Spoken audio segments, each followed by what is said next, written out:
اسباب الثرثرة اعلم ان للثرثرة اسبابا منها الكبر والغرور ورؤية النفس.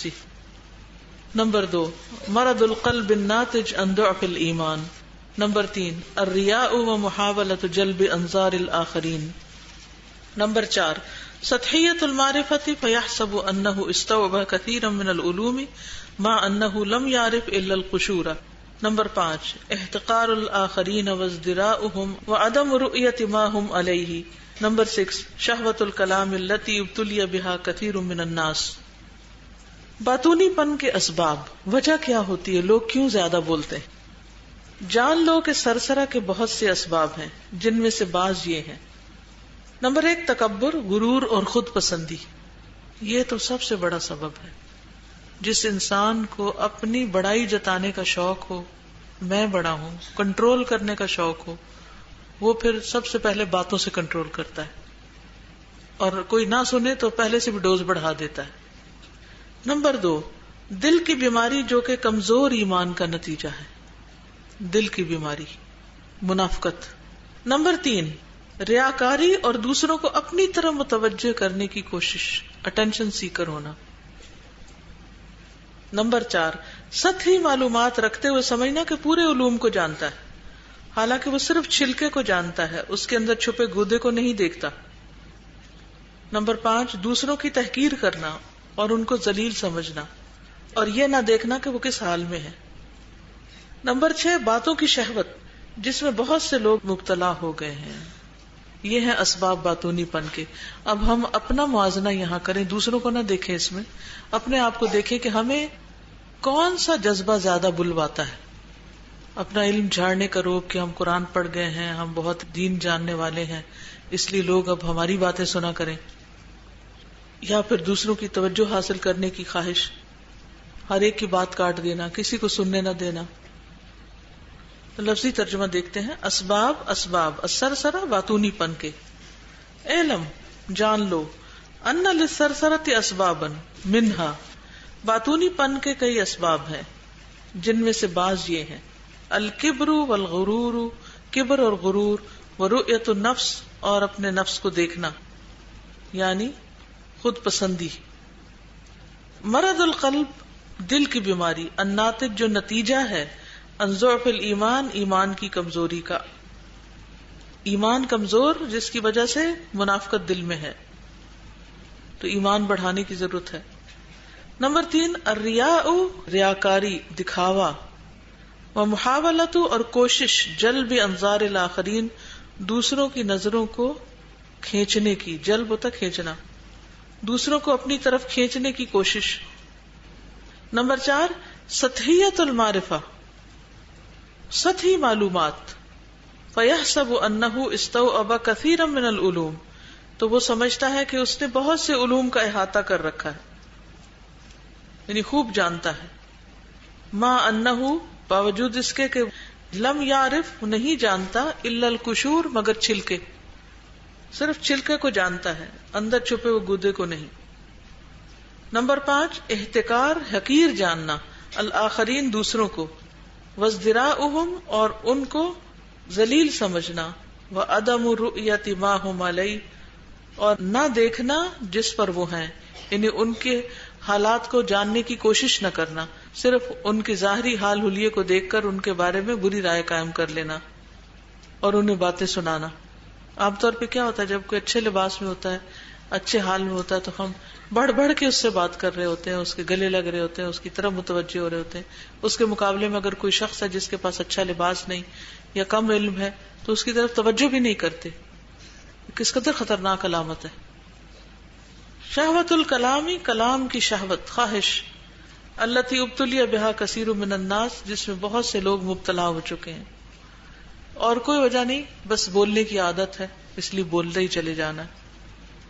یعنی ہم کسی بھی بیماری کا علاج نہیں کر سکتے جب تک کہ اس کی روٹ کاز نہ پتا ہو، اس کے اسباب معلوم نہ ہو. تو ہم اس وقت تک اپنی یہ جو بیماری ہے زیادہ بولنے کی اور بد اخلاقی برتنے کی، اس کا علاج بھی کر نہیں سکتے جب تک ہمیں یہ نہ پتا ہو کہ اس کی وجہ کیا ہے، ہمارا مرض ہے کیا.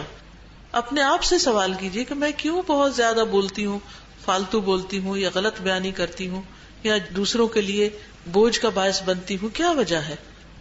اس پر آپ کچھ کہنا چاہیں گے؟ جی فرمائیے. جی یہ پوچھا تھا کہ جیسے ہم لوگ اپنے بچوں کو کنٹرول کرنے کے لیے تو سب سے زیادہ بول رہے ہوتے ہیں ان کے اوپر. جی ہاں، تو یہ بعض اوقات ہم بچوں کو کنٹرول کرنے کے لیے بہت زیادہ بولتے ہیں، تو کیا اس سے بچے کنٹرول ہو جاتے ہیں؟ نہیں ہوتے نہیں ہیں. نہیں ہوتے نا؟ نہیں ہوتے. اس کا مطلب ٹیکنیک غلط ہے. تو پھر کیا کیا جائے اس کے لیے؟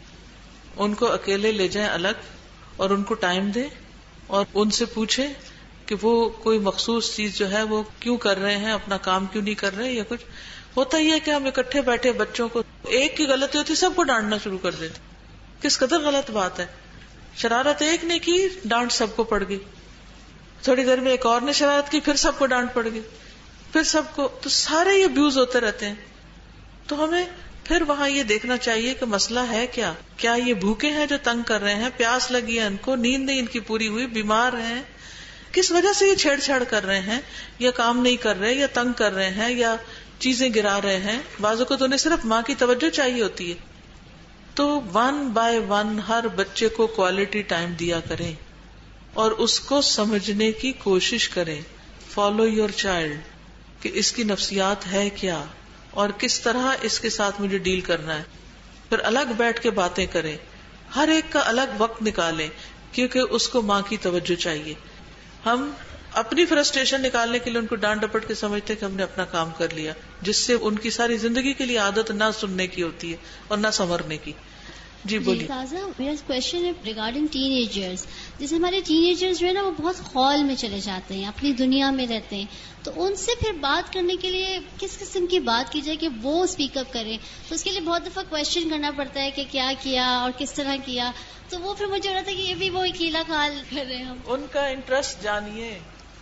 آپ دیکھیے وہ اپنے دوستوں میں بول رہے ہوتے ہیں، کس ٹاپک پہ بول رہے ہیں، اس ٹاپک پر معلومات حاصل کیجئے اور ان سے وہ ٹاپک ڈسکس کیجئے. ٹھیک ہے نا؟ یعنی جب تک تو بچے چھوٹے ہوتے ہیں وہ اپنی ناسمجھی میں ہم سے ہر بات کر لیتے ہیں، لیکن جو ہی سمجھدار ہوتے ہیں، ٹین ایج میں جاتے ہیں، پھر وہ اپنے خول میں چلے جاتے ہیں. تو اس وقت یہ جاننے کی ضرورت ہے کہ ان کا انٹرسٹ کیا ہے، کیونکہ انٹرسٹ کی بات ایسی ہوتی ہے جس میں ہر شخص آگے آ جاتا ہے بولنے کے لیے. ہمارے پاس وقت نہیں ہوتا کہ ہم ان ٹاپکس پر مزید جانیں، کیونکہ ہر بچے کا اپنا ایک انٹرسٹ ہوتا ہے. مثلا ایک بچے کا ہاکی میں انٹرسٹ ہے، اب اگر آپ اس کو ہاکی کے بارے میں وہ بتائیں گے جو اس کو نہیں پتا تو وہ انٹرسٹ لے گا یا نہیں لے گا. لیکن ہمیں جاننے کے لیے کیا چاہیے؟ وقت چاہیے، محنت کرنی پڑتی، ہر چیز کے لیے پین لینی پڑتی. جیسے گیجٹس ہیں، ہر بچہ انٹرسٹڈ ہوتا ہے اس میں. اگر آپ ان سے زیادہ جانتے ہیں کسی چیز کو اور آپ شیئر کریں، پھر دیکھیں وہ آپ سے کیسی باتیں کرتے ہیں. جی السلام علیکم استاذہ. وعلیکم السلام. استاذ نمبر 6 پوائنٹ ہے نا، شہوت الکلام. اس سے میں نے ڈیلی لائف میں بہت زیادہ نوٹس کیا ہے کہ بہت سارے لوگوں کو بہت زیادہ بولنے کا بہت شوق ہوتا ہے کہ جو بھی بات ہے ہم اسے فوراً سے بتا دیں اگلے بندے کو کہ ہم نے آج کیا کیا، آج کیا ہوا، ایسا ہوا ویسا ہوا. تو میں نے اس بارے میں یہ سوچا ہے کہ ہمیں ایسا کرنے سے پہلے یہ سوچنا ضروری ہے کہ وہ بات کہنے پہ مجھ پر کیا اثر ہو رہا ہے اور دوسرے والے پہ کیا اثر ہو رہا ہے، یعنی کہ اس کو کیا فائدہ مل رہا ہے اور مجھے کیا فائدہ مل رہا ہے. اگر ہم یہ سوچیں گے تو ہم کم سے کم بولیں گے اس بارے میں. شاباش، ٹھیک ہے. تازہ ایک چھوٹی سی ٹپ جو میرے نزدیک بڑی کارآمد ہے کہ اپنی کئی بات کو دوبارہ ضرور سوچیں کہ میں نے کیا بولا تھا. اس سے نیکسٹ ٹائم یہ ہوگا کہ آپ وہ بولنے میں پھر احتیاط کریں، اپنی ہی بات کو اینالائز کریں. کیونکہ ایک بڑی اچھی بات یہ ہے کہ جب ہم کوئی گڑبڑ کرتے ہیں تو ہمارا ضمیر کچوکے لگاتا ہے، ضرور بتاتا ہے. اچھا ہم اس کو سلا دیتے، چپ کرو چپ کرو، ہم نے جو کہا وہ صحیح کہا، وہ تعویل کر لیتے ہیں. اگر یہ نہ کریں تو اگلی دفعہ ضرور ہم سوچیں کہ ہم نے وہ بات ٹھیک نہیں کی تھی، اب میں نے دوبارہ ایسی بات نہیں کرنی. اللہ تعالیٰ خود سے خود ہمیں سکھاتا ہے. ایک سوال بھی استاذہ تھا کہ جیسے مثال کے طور پہ میرے گھر پہ کچھ سرونٹس ہیں، ان کی کوئی بیڈ ہیبٹس جو میں اپنے بچوں سے شیئر کرنا چاہوں تاکہ وہ ہارم نہ ہو اس سے، تو استاذہ اس میں کیا یہ غیبت کا ایلیمنٹ ہوگا؟ جی کہ آپ ان سے یہ کہیں، مثلا لڑکی ہے آپ کی اور سرونٹ جو ہے میل ہے، آپ اس کو یہ کہہ سکتے ہیں کہ آپ اس کے پاس اکیلے نہیں کھڑی ہوں گی، آپ اس سے بات نہیں کریں گی، آپ وہاں نہیں جائیں گی وغیرہ وغیرہ، کیونکہ وہ مرد ہے، کیونکہ اللہ نے ہمیں یہ منع کیا. تو بہت ساری چیزیں قرآن کے ریفرنس سے بھی آپ بتا سکتے ہیں. ضروری نہیں کہ اس بندے کی کوئی ایب نکال کے بتائیں، جنرل سینس میں بھی بتا سکتے ہیں. جیسے میں نے اپنے بچوں کو، میری 3 بیٹیاں تھیں، جو بڑی ہونے لگی تو میں نے ان کو یہ سمجھایا کہ دیکھو مرد جو ہے مکھیوں کی طرح ہوتے ہیں، وہ بار بار تمہارے پیچھے آئیں گے، لیکن جس طرح مکھیوں سے بچتے ہیں نا، ایسے ہی ان سے بھی بچنا ہے. ایسے چھوٹی سی بات کی مثال سے سمجھا دیا تو وہ بات ان کو سمجھ میں آ گئی. مجھے یہ بتانا تھا کہ اکثر لوگ جو کم بات کرتے ہیں ان کے بارے میں یہ کہا جاتا ہے کہ وہ مغرور ہیں. سب سے پہلے ان کو یہ ٹائٹل مل جاتا ہے. ڈپینڈ کرتا ہے کہ ان کا طریقہ کیا ہے خاموش رہنے کا. کچھ لوگ خاموش رہ کے اسمائل کرتے رہتے ہیں، ان کو کوئی مغرور نہیں کہے گا. مغرور وہ ہے جو اپنے آپ میں بند ہو. اچھا، مجھے یہ بتانا تھا کہ ایک صاحب تھے، ان کی بیگم اور ان کی امی بہت لڑتی رہتی تھی گھر میں، تو ان کو سمجھ نہیں آئی. ایک بزرگ کے پاس گئے، ان سے پوچھا تو انہوں نے کہا کہ میں تمہیں کاغذ دے رہا ہوں، جب تمہاری امی بہت بول رہی ہوں تو اپنی وائف کو کہنا کہ اپنی دانتوں میں رکھ لیں اور زور سے دبا لیں.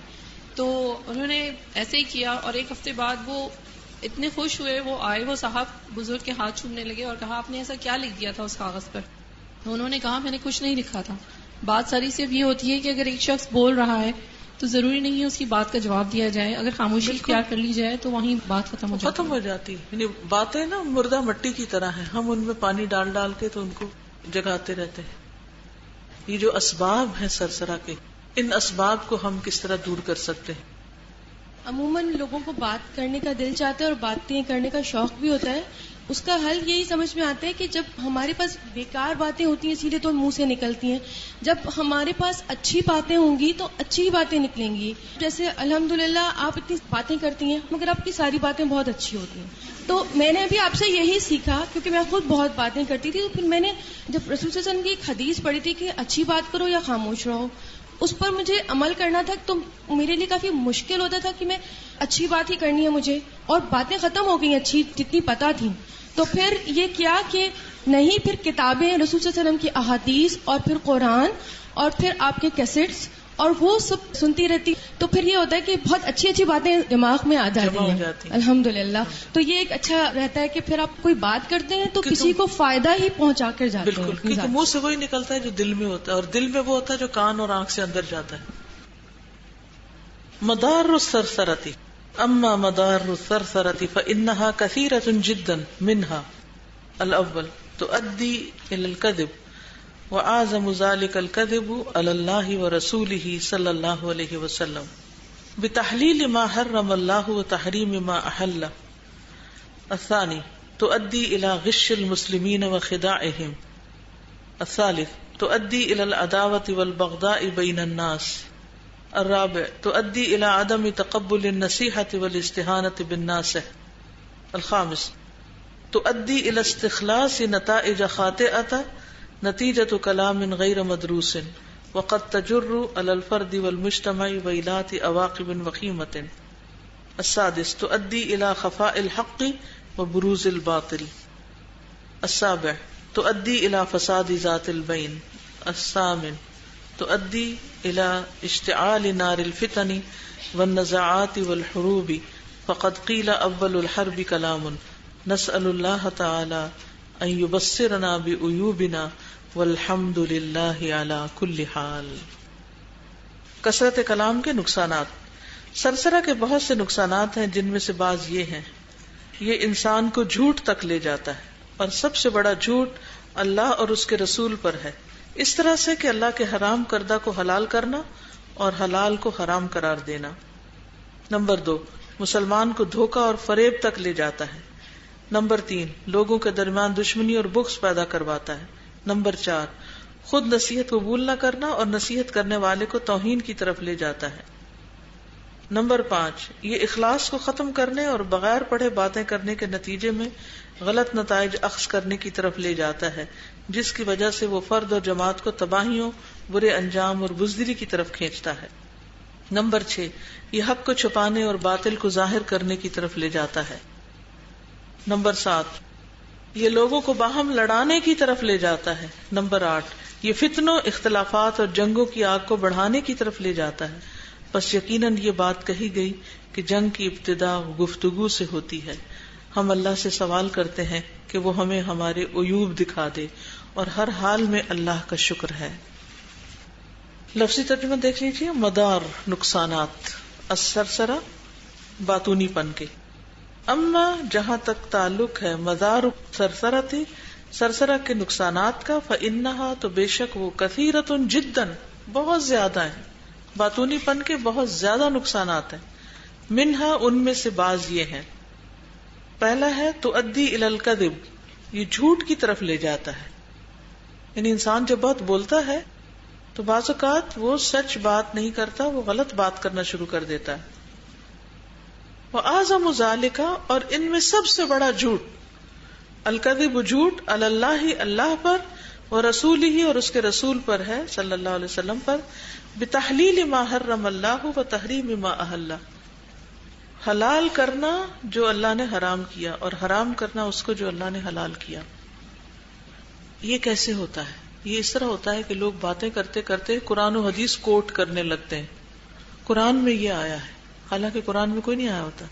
یہ کہتے ہیں یہ حدیث میں، حالانکہ حدیث نہیں ہوتی.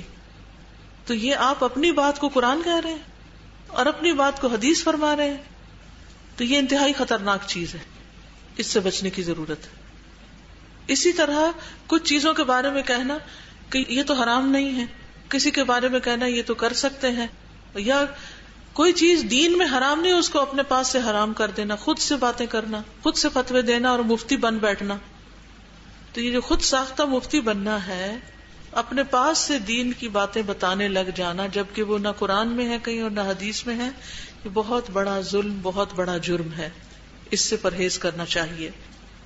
قرآن مجید میں آتا ہے فَمَنْ أَظْلَمُ مِمَّنِ افْتَرَى عَلَى اللَّهِ كَذِبًا لِيُضِلَّ النَّاسَ بِغَيْرِ عِلْمٍ إِنَّ اللَّهَ لَا يَهْدِي الْقَوْمَ الظَّالِمِينَ.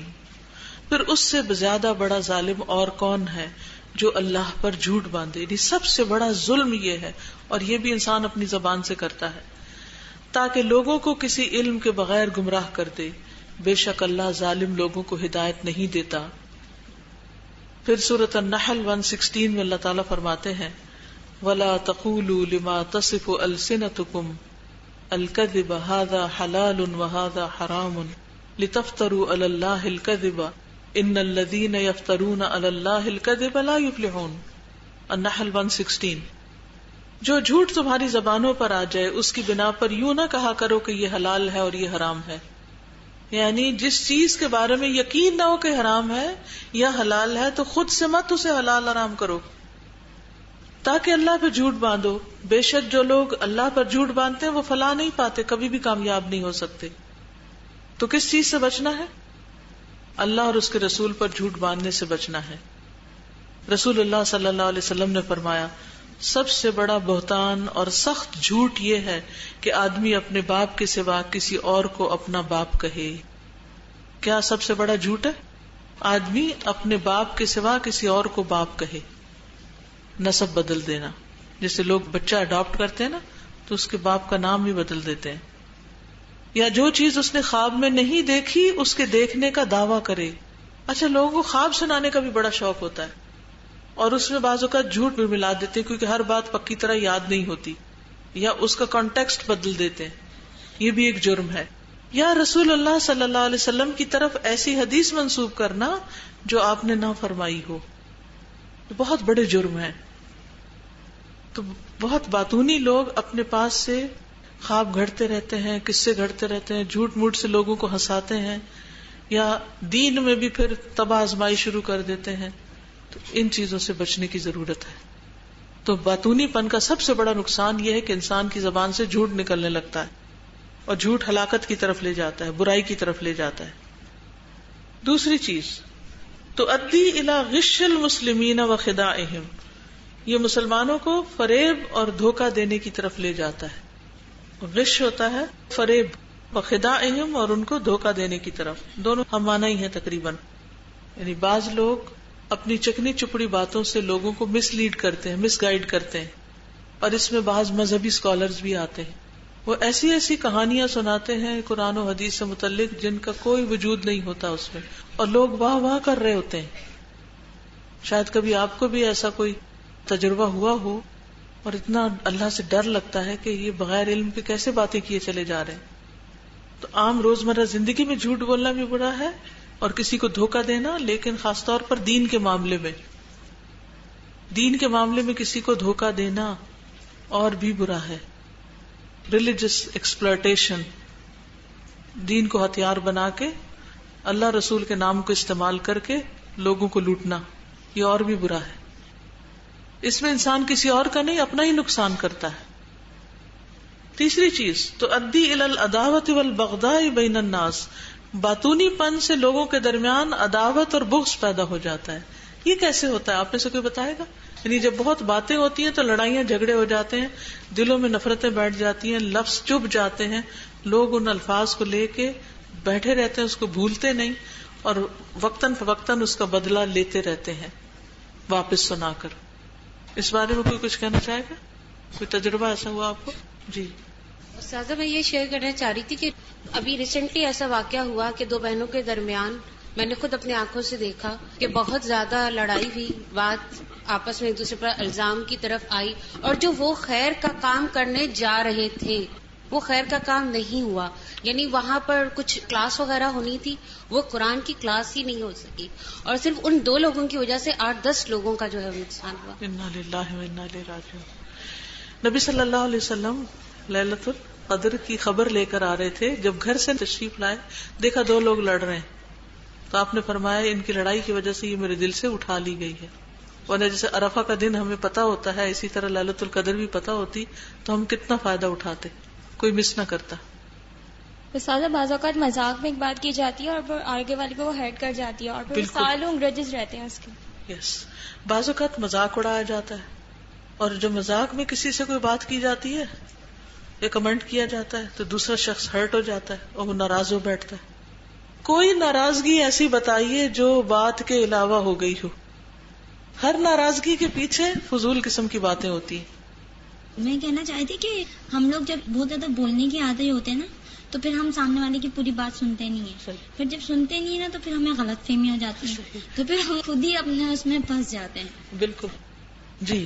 تو ادی الی عدم تقبل النصیحت، یہ لے جاتا ہے نصیحت قبول نہ کرنے کی طرف، والاستہانۃ بالناس، اور نصیحت کرنے والے کی بے عزتی کی طرف.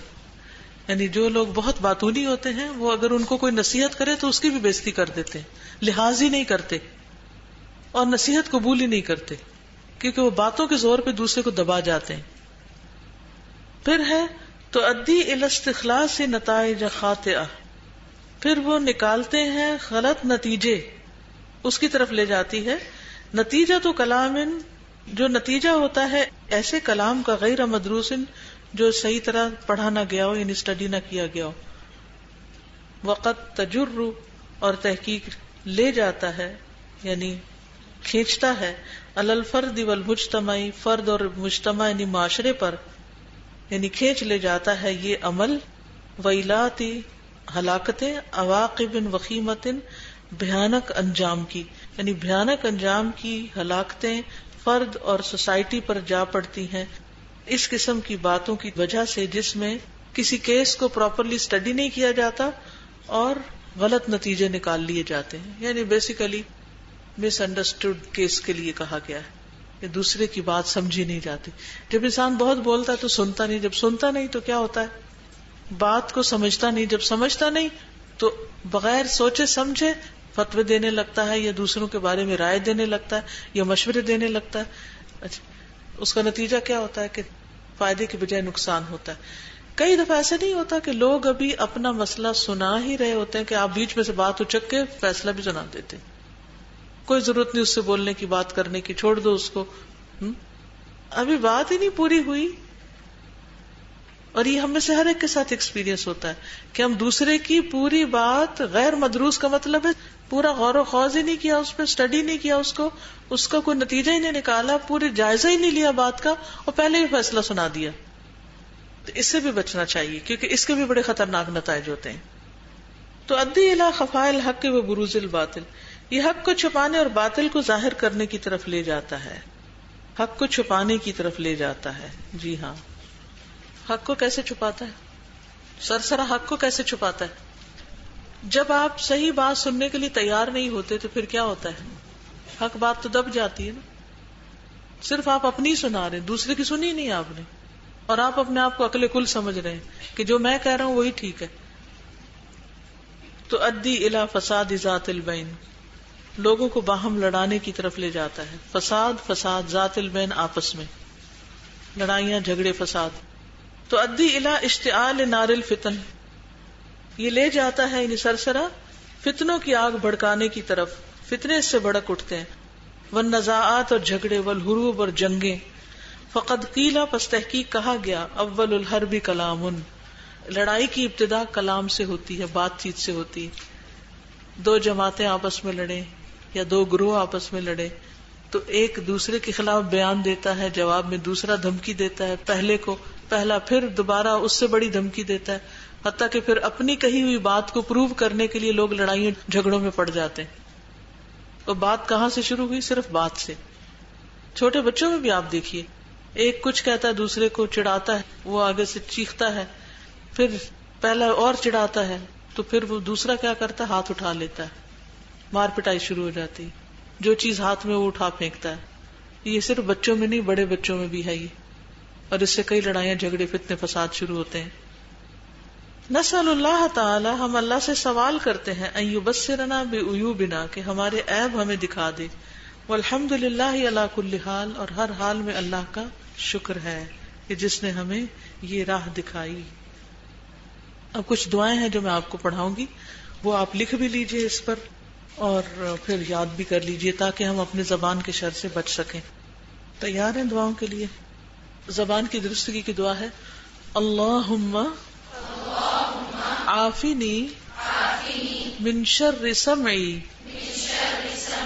وبصری ولسانی وقلبی ومن شر منی، اللہم عافنی من شر سمعی وبصری ولسانی وقلبی ومن شر منی۔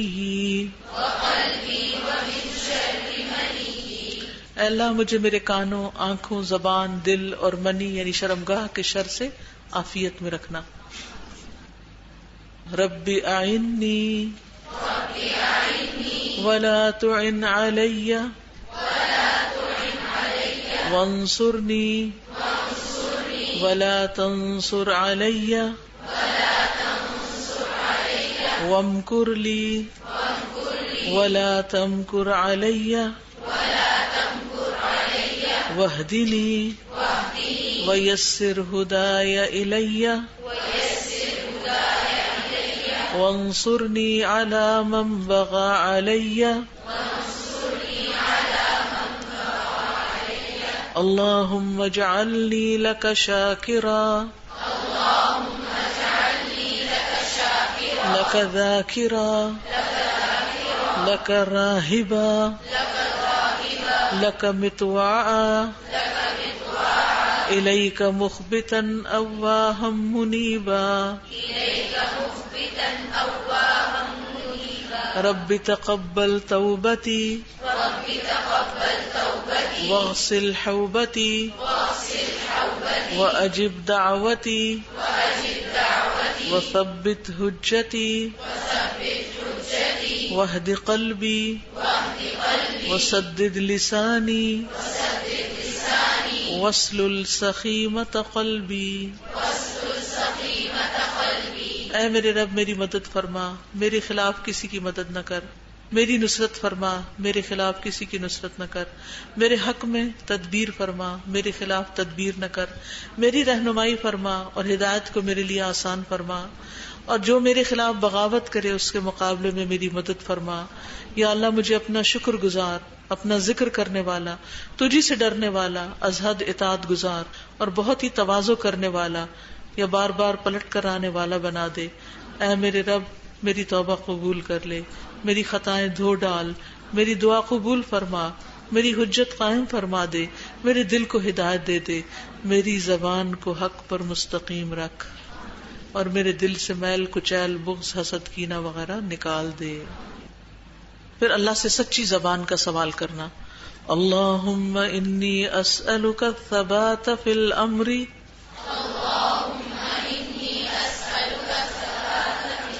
والعزیمۃ علی الرشد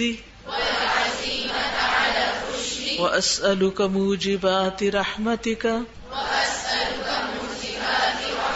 وعزائم مغفرتک وأسألك شكر نعمتك وحسن عبادتك وأسألك قلبا سليما ولسانا صادقا وأسألك من خير ما تعلم وأعوذ بك من شر ما تعلم وأستغفرك لما تعلم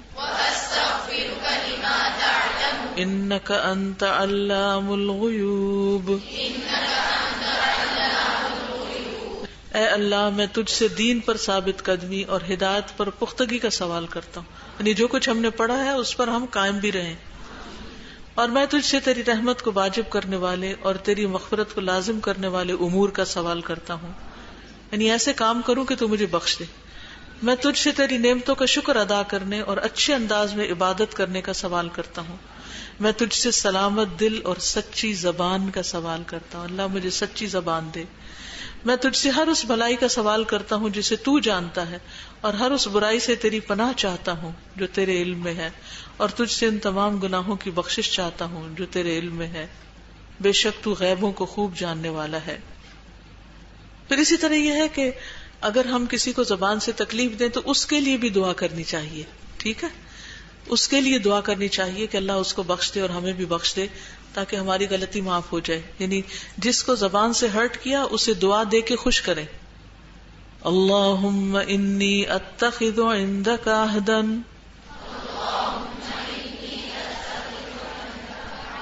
لن تخلفنیہ فانما انا بشر فأی المؤمنین آذیتہ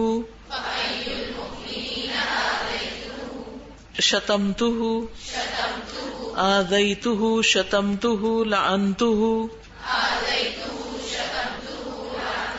جلدتہ فاجعلها له صلاة وزکاة